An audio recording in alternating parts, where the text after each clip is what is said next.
and welcome to my YouTube channel. This is Honest Ride Reviews with a review for you of Rage at Adventure Island in Southend in Essex. Now, this ride is a Gerstlauer Eurofighter Model 320 Plus, which means it is a 320 metre layout plus a 41 metre helix at the end. Some more stats for you right now. It has a vertical lift hill, 97-degree drop, top speed of 43 miles an hour and a height of 72.2 feet. A maximum G-force of 4.5 Gs is reached at the bottom of the first drop, followed by 3 inversions, a vertical loop, a cutback and a heartline roll. Now, presentation of this ride is absolutely excellent. It was built in 2007 by Gerstlauer and it doesn't look to have aged at all since. Wonderful yellow and purple colour scheme, yellow track and purple supports. Clearly been repainted very recently. Before checking RCDB, I assumed this ride was a lot older than it was. Now, no theming, but that isn't really what Adventure Island is all about. They have a selection of high quality amusement rides, very, very well presented, friendly ride ops, and just a really wonderful atmosphere in general. The fact that there isn't any theming doesn't really detract from the ride at all that I've noticed. Let's take a look at the ride experience now. Straight out of the station, you're going to make a 90-degree turn right, followed by that vertical lift hill. You'll probably wait at the bottom as the other train comes in. Ride ops are pretty snappy with their dispatches, so they're getting them out quickly. You'll notice as soon as it comes onto the brake run, you're up that, heading towards your 97-degree drop.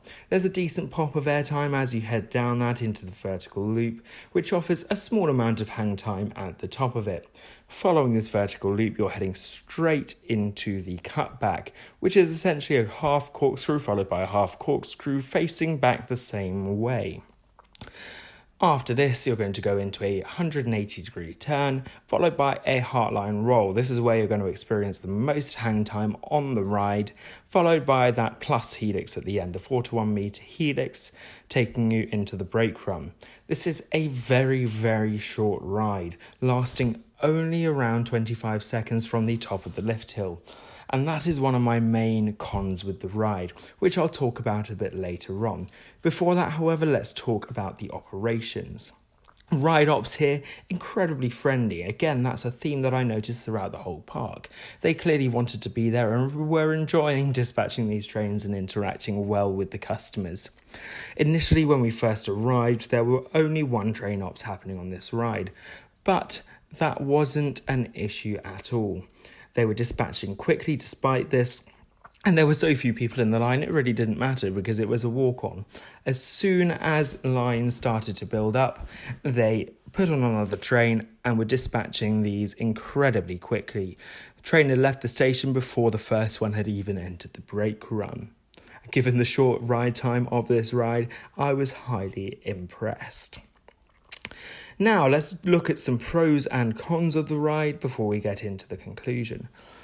Main pro is how smooth this ride is. Gerstlauer, especially the older ones from the late and mid-noughties, are not renowned for their smoothness. However, Rage is really smooth. I rode this ride 3 times, once in the middle at the front, once in the middle at the back, and once in the middle on the edge.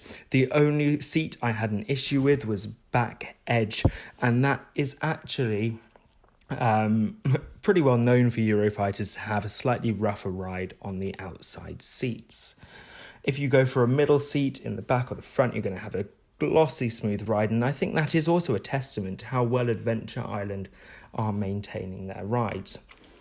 First drop is also excellent. Nice little pop of airtime there. Isn't overly intense, but given the size of the ride, I wouldn't really expect too much more.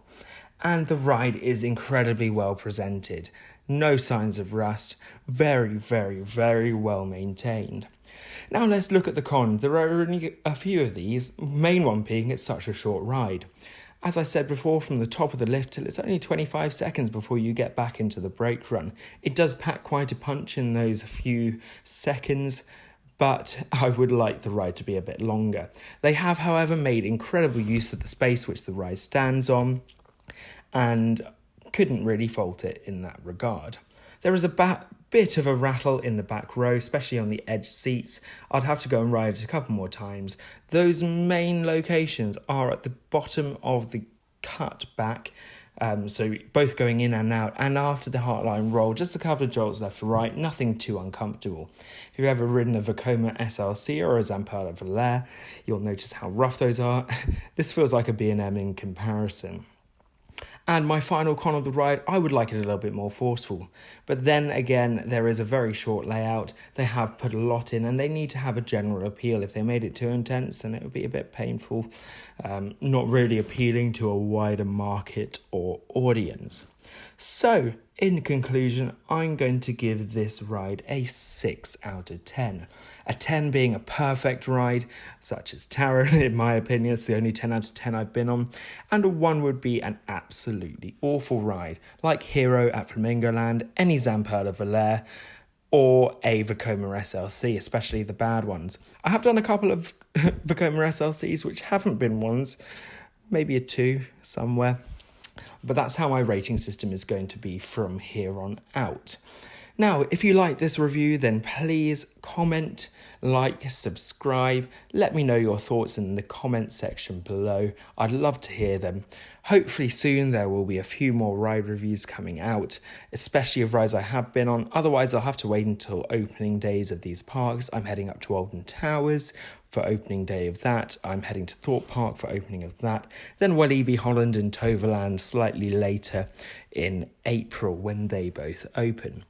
If I can get some copyright-free footage of these rides before then I will be getting these reviews out sooner.